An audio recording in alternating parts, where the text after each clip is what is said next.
Hello students, today we are going to see the new lesson Thomas Gray, Life and History from Unit 7. Thomas Gray, the English poet who lived between 1716 to 1771. He expressed deep and universal human feeling in forms derived from Greek and Roman literature.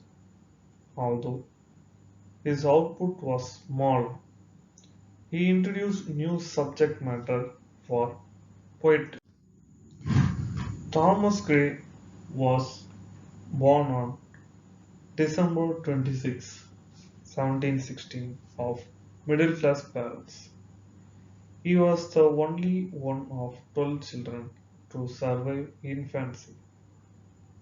In 1727, Thomas became a pupil at Eton, where he met several bookish friends who included Richard West. His death in 1742 was to reinforce the melancholy that Gray often felt and expressed in his poems. And Horace Walpole, son of England's first modern style Prime Minister and later an important man of letters. Gray attended Cambridge University from 1734 to 1738, and after leaving the university without a degree, undertook the Grand Tour of Europe with Walpole from 1739 to 1741. During this tour, the two friends quarrelled, but the quarrel was made up in 1745, and Walpole was to be a significant influencer in the promulgation of Gray's poems in later years. In 1742, Gray returned to Cambridge and took a law degree the next year. Although he was in fact much more interested in Greek literature than in law, for the most part the rest of the Gray's life, except for an occasional sojourn in London, so trip to picturesque rural spots, was centered in Cambridge, where he was a man of letters and a scholar.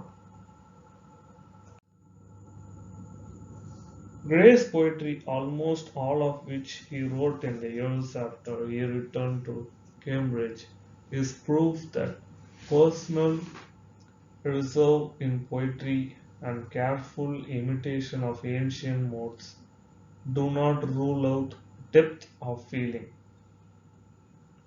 He was one of the great English letter writer. In his letter, his emotion appear more unreservedly. The charge of artificiality brought against him later by men as different in their poetic principles, as Samuel Johnson and William Wordsworth, is true, but there is room in poetry for artifice, and while spontaneity has its merits, so also does the Virgilian craftsmanship that Gray generally practiced. The ode on a distant prospect of Eton College in 1747 certainly inflates its subject when it describes schoolboy swimmers as those who delight to cleave with plant art. But it concludes with a memorably classic sentiment that deserves its lapidary expression, where ignorance is bliss, thus folly to be wise. Even so playful a poem as the word on the death of a favorite cat drowned in a tub of goldfishes in 1748 concludes with the chiseled wisdom. Not all that tempts you wandering eyes is lawful prize, nor all that glisters gold. In his greatest poem and one of the most popular in English, Elegy written in Country Churchyard in 1751, Gray achieves a perfect fusion in the dignity of his subject and the habitual elevatedness of his poetry. His style and his melancholy attitude towards life are perfectly adapted to the expressions of the somber, time honored varieties of human experience. In the two famous Pindari codes, The Progress of Poetry and The Bard, Gray seems to anticipate the rhapsodies of the Romantic poets. Some readers in Gray's time found the odes obscure, but they are not so by modern standards. Much of Gray's energy in his later years was devoted to the study of Old English and Norse poetry, a preoccupation that reveals itself in his odes. Gray declined the poet laureateship in 1757 after a somewhat hypocritical middle age. He died on July 30, 1771. Here we are going to see a summary of the poem Elegy written in country churchyard. The speaker is hanging out in a churchyard just after the sun goes down. It's dark and a bit spooky. He looks at the dimly lit gravestones, but none of the grave makers are all that impressive.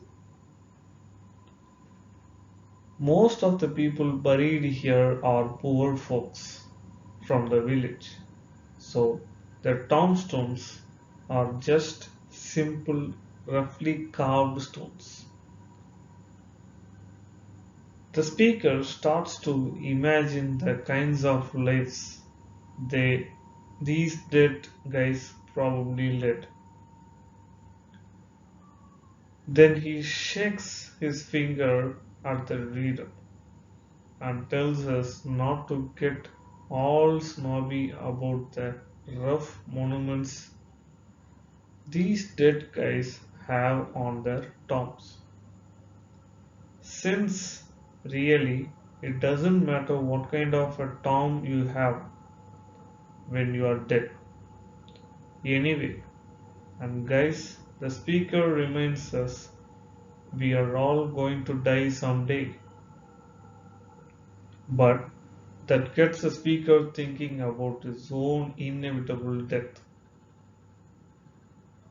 And he gets a little freaked out.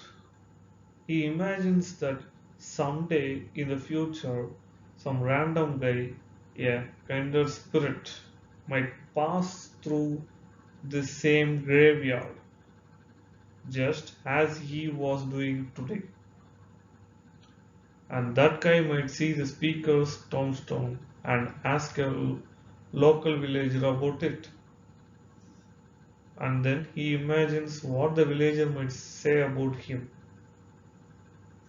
At the end, he imagines that the villager points out the epitaph engraved on the tombstone and invites the passerby to read it for himself. So basically, Thomas Gray writes his own epitaph at the end of this poem. With this information, I conclude this lesson. Thank you.